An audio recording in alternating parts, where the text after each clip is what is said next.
এখন স্যার আসলে কিছু সময় বলে ভালো হবে, তাড়াতাড়ি বলে যাবেন। আমরা সবাই আপনাদের পাসপোর্ট নিয়ে ঝামেলা আছে, আমি জানছি যে আমাদের অলরেডি 2-1 জন এসে কথা বলছে।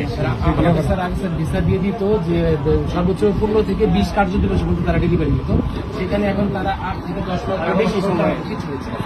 এখানে আমাদের অনেক ফাইল আছে স্যার, যারা বিদেশ থেকে আসে স্যার, আমাদের বিষয় নষ্ট হয়ে গেছে।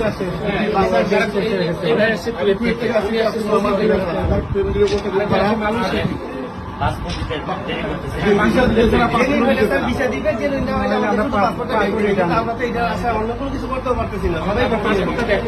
এটা তো বিএসএফ করে,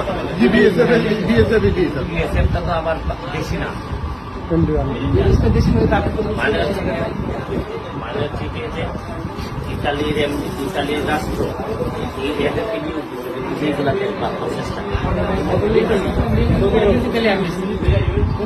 নিয়ন্ত্রণ করে ইতালি এমবেসি। এখন বাংলাদেশ সরকার নিয়ন্ত্রণ করতে এলে না, বাংলাদেশ সরকার গিয়ে বলছে যে তুমি এখন দ্রুত করো, মানুষ 3 জন লাগাও, 4 জন লাগাও। এখানে তো বাংলাদেশ গভর্নমেন্ট কিছু করতে পারছে। তাও আমি এই এসেপ্টের ব্যাপারটা আমি আরেকটু জানবো, যে এদেরকে নিয়ে আমি একটা লাইভ আপনাকে নিয়ে আমরা ঠিক আছে।